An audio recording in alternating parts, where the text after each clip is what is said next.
afraid of what's coming to our society. Think about even the partial birth abortion. Who would ever believe that we are actually pulling these babies out of the womb, except for the head, and sucking the brains out? And that's legal in our country today. I kneeled and I screamed at God and I said, God, why are you letting this happen? Why? Why does this have to happen? This is murder.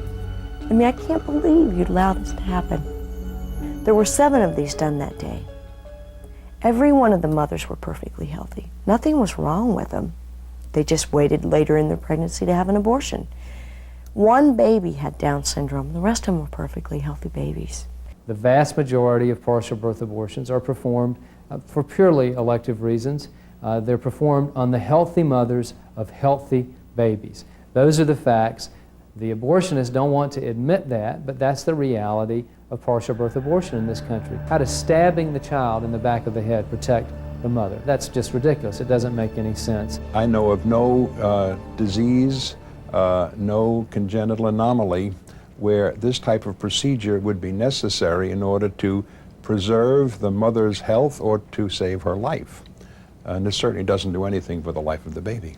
The partial birth abortion method is not recognized by the medical community. It's not found in any textbook. Matter of fact, the reason that it's not recognized is because it puts women's health and their reproductive chances at great risk. It does not lessen their risk for having problems. It increases their risk for having problems with future pregnancies. You have to do what the older obstetricians called a podalic version. Reach into the uterus, find the baby's feet, turn the baby around in the uterus, extract the feet in a breech delivery, and then just before the head is delivered, destroy the baby's life by sucking out its brain. Just that podalic version alone is a very serious threat to the future of that mother's uterus.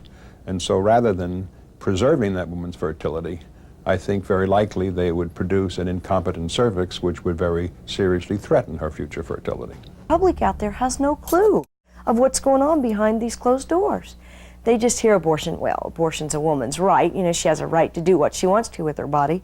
It wasn't her body they was doing it to. It was those little tiny babies that they were doing it to. And it was just incredible.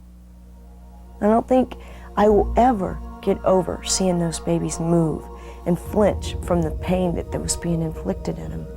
And then looking down into that little boy's face. If I've ever seen an angel, it was that day. Some have likened this chart to a depiction of an appendicitis operation. My God.